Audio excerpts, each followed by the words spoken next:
J'étais commercial dans le domaine de l'assurance et je travaillais sur toute la France, donc j'avais énormément de déplacements. Et le premier élément, je dirais, c'est le manque de sommeil. Et en plus, un besoin de moins dormir finalement. C'est-à-dire, vous faisiez des nuits très courtes? Très courte, je dormais 4 heures par nuit et je me réveillais dans la nuit et je n'arrivais pas à retrouver le sommeil. Et du coup, la seule technique que j'ai trouvée, c'était de rallumer mon ordinateur et de retravailler. Et là, à un moment donné, vous vous êtes dit, c'est pas normal? J'ai eu une chance extraordinaire, c'est que j'ai une femme fantastique qui m'a dit un matin, Romain, on pourra manger des patates toute notre vie, je t'ai pas épousé pour l'argent, mais là, il faut que tu fasses quelque chose. Mais à cette époque-là, j'étais pas conscient des choses, j'étais dans le déni complet. Et je faisais partie de ceux qui étaient persuadés que tout seul, on se sort de tout, qu'on a besoin de personne. Et concrètement, ça s'est passé comment? Vous vous êtes arrêté de travailler? Mon médecin m'a arrêté parce que c'était trop. Ma tension augmentait déjà depuis 2 ans. C'était un signe. J'avais refusé de prendre un traitement pour la tension. Je pense inconsciemment, sachant que c'était lié à ma vie. J'étais plus en phase avec moi-même, mais j'ai continué à travailler, à faire du développement. Vous travaillez combien d'heures par semaine? Je veux dire, au début, j'étais déjà à 50 heures, et puis petit à petit 60, 70, et puis à un moment, la question, c'est pas quand je travaillais, c'est quand je travaillais pas. Vous vous ennuyiez quand vous travailliez plus? Vous dormiez? J'ai toujours été hyperactif, j'ai toujours eu besoin de faire beaucoup de choses. Mais par exemple, le dimanche, je pratiquais le rugby, en plus du reste de ma semaine. Et quelque part, je performais aussi dans mon sport parce que j'avais besoin d'être actif. Alors, vous avez été arrêté combien de temps et vous vous êtes soigné comment? Alors j'ai été arrêté dans un premier temps, en gros 1 mois. Et puis après, ça a été prolongé régulièrement parce que j'ai repris mon emploi, j'ai rechuté. Et du coup, j'ai bien eu l'obligation d'accepter que j'avais un problème. Et j'ai réussi à passer la porte d'un spécialiste qu'on appelle un psychologue. Et j'ai amorcé une psychothérapie. Dans un premier temps individuel, toutes les semaines, puisque j'avais besoin de travailler les choses à fond. Et puis après, en groupe. Et ça a duré combien de temps? Ça continue encore aujourd'hui. Et vous prenez des médicaments? J'en ai pris au début, parce que j'étais bien contraint pour pouvoir dormir, d'accepter. J'étais contre au départ. Et puis, comme quoi, c'est parfois important d'accepter, de faire confiance et puis de dire j'ai une rupture. Oui, c'est pas parce qu'on est fou qu'on prend des antidépresseurs. C'est parce qu'on n'a pas le choix. Vous avez du mal de dire quand a commencé votre burn-out. Est-ce que vous pouvez dater quand vous l'avez terminé? Oui, aujourd'hui.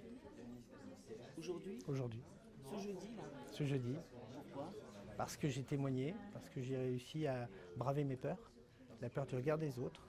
J'ai retrouvé de la sérénité et de l'estime de moi. Et vous avez fait même une petite pièce de théâtre. Oui, dont j'ai trouvé le titre assez vite. En gros, il y a 2 ans et demi. C'était? J'ai kiffé mon burn-out. C'était évident pour moi. Et je crois que c'est parce que j'avais pris la décision de dire c'est un échec, peut-être. Comment je peux le transformer en réussite? Mais vous voulez être encore performant avec votre burn-out? Je crois que j'ai envie de me perfectionner tous les jours, mais la différence c'est que c'est vers les autres que je me tourne aujourd'hui. J'ai envie de vous dire, c'est dans cet échange, dans cette rencontre qu'on peut apprendre de l'un et de l'autre. Et je suis persuadé que l'économie de la connaissance est possible et qu'on peut partager nos petits secrets ensemble pour permettre de construire un monde meilleur. Ce serait quoi vos conseils aux gens qui sont borderline, qui sont presque en train de faire un burn-out? Vous leur dites quoi? Courage. Parler. Un des éléments importants, c'est l'isolement. et puis accepter éventuellement que c'est une opportunité extraordinaire. Et pourquoi c'est une opportunité? Parce que c'est l'occasion d'une rupture. Et comme toutes les saisons, après l'hiver, il y a le printemps, après le printemps, et chaque saison apporte quelque chose. Je dirais que le changement permet de se perfectionner, de s'améliorer, et puis j'ai envie de vous dire, oser. Donc, en fait, le Romain d'il y a 3 ans et le Romain d'aujourd'hui sont deux personnes différentes ou il reste encore quand même quelque chose de vous? Non, je pense qu'on ne change pas profondément sa personnalité, mais les événements, les moments de la vie nous obligent à un moment à les affronter. La question, c'est est-ce qu'on a conscience de la capacité énorme qu'a l'être humain? On s'adapte à toute situation. C'est ce que j'ai dû faire.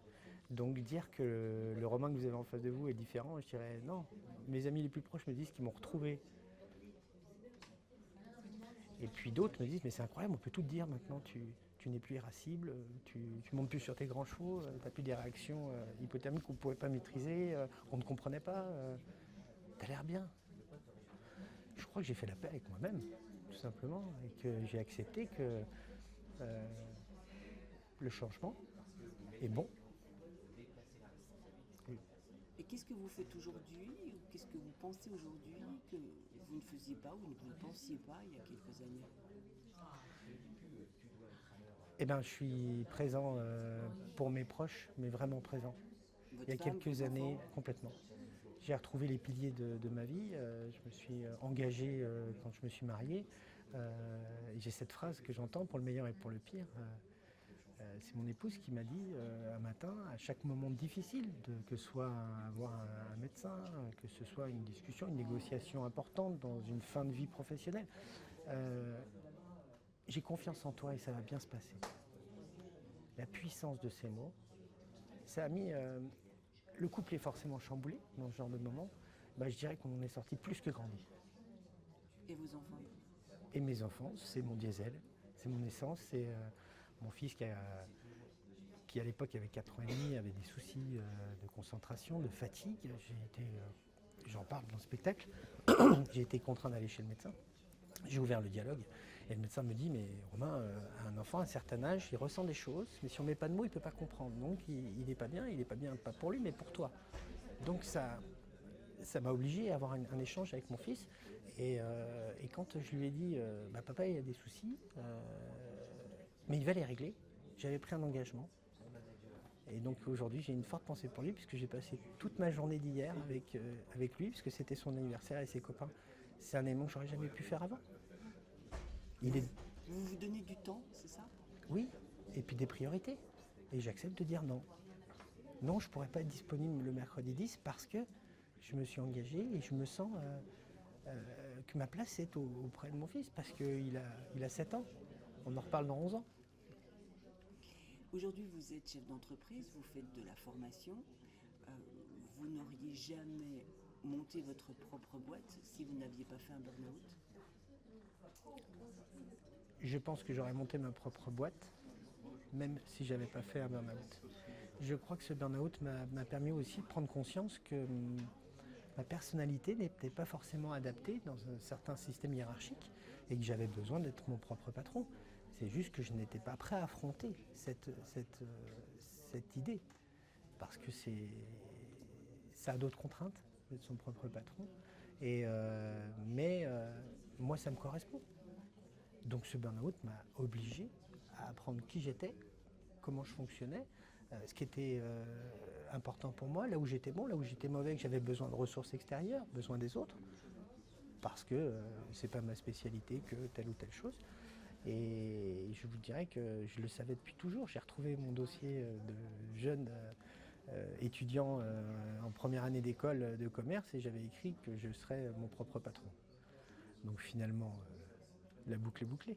Vous avez fait quelques détours douloureux quand même. Avec le recul, je vous dirais aujourd'hui que finalement, j'en retiens pas la partie douleur, mais j'en retiens la partie plaisir. J'ai aimé performer, j'ai aimé me dépasser, atteindre des objectifs, mais il y a un temps pour tout et je pense que j'ai eu l'occasion, par chance finalement, d'arriver à une rupture. Et puis la grande force, c'est quand vous êtes bien au fond, vous pouvez que remonter.